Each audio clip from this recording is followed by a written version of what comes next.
السلام عليكم ورحمة الله وبركاته، أهلا وسهلا بكم في قناة طبختنا غير مع الشيف محمد صبري. اليوم يا جماعة هنعمل شوربة سهلة ولذيذة تعجبكم إن شاء الله، شوربة المشروم. يلا نشوف المقادير، يلا بينا.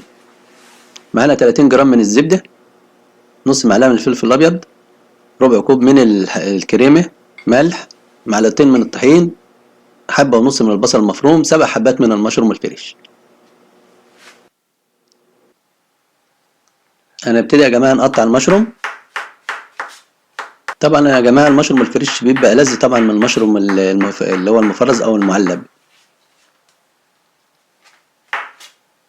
بيدي طعم غير عادي يعني. قطعنا المشروم يا جماعه. دايما انا بحب بالنسبه للشوربه دي الوحيده اللي انا بحب انزل بالمشروم الاول، اشوحه الاول قبل ما انزل بالبصل. معظم الشوربات بننزل بالبصل، ولكن انا بحب بالنسبه لشوربه المشروم اللي انا انزل بالمشروم الاول لحد ما يتشوح ولحد ما ريحته بتطلع طبعا، ببتدي انزل بالبصل عليه. ادي نزلت طبعا بالمشروم على الزبده.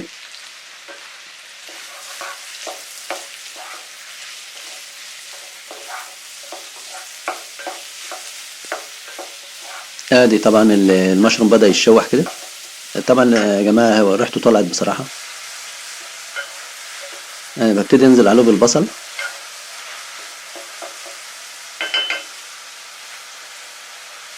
بالنسبة يا جماعة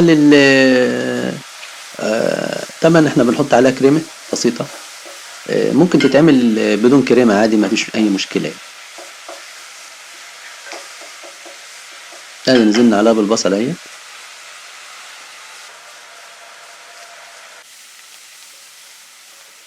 ادي معلقتين من الطحين.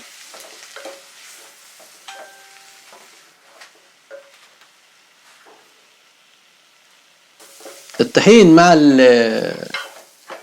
مع الزبدة أكننا بنعمل زي البشاميل بالظبط. ادي الفلفل الأبيض، ادي الملح عشان تحس بطعم المشروم. طبعا ما تحطش بقى كمون ولا نحط أي حاجة يا جماعة، هو فلفل أبيض فقط لا غير.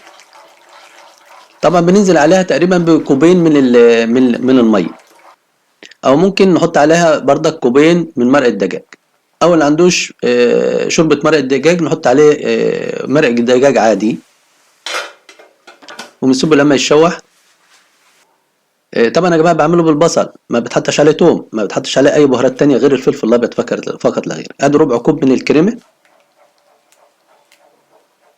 كده حضرتكم بتشرب شوربه تحس بطعم المشروم، ما فيهاش توم، ما فيهاش بهارات مشكله، ما فيهاش كمون، ما فيهاش، هو الفلفل الابيض فقط لا غير. طبعا ما نحطش فلفل اسود يا جماعه على اساس ما يسودش الشوربه.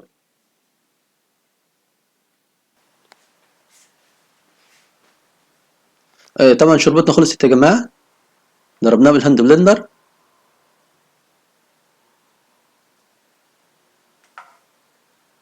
ادي دقايق يا جماعه الشوربه جاهزه، دقايق.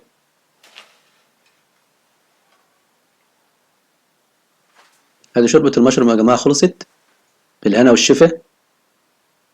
وطبعا بنزينها بمشروم. ندعوكم يا جماعه بالاشتراك في القناه وتفعيل الجرس ليصلكم كل جديد مننا ان شاء الله. والسلام عليكم ورحمه الله وبركاته، ونلتقي في حلقه قادمه ان شاء الله.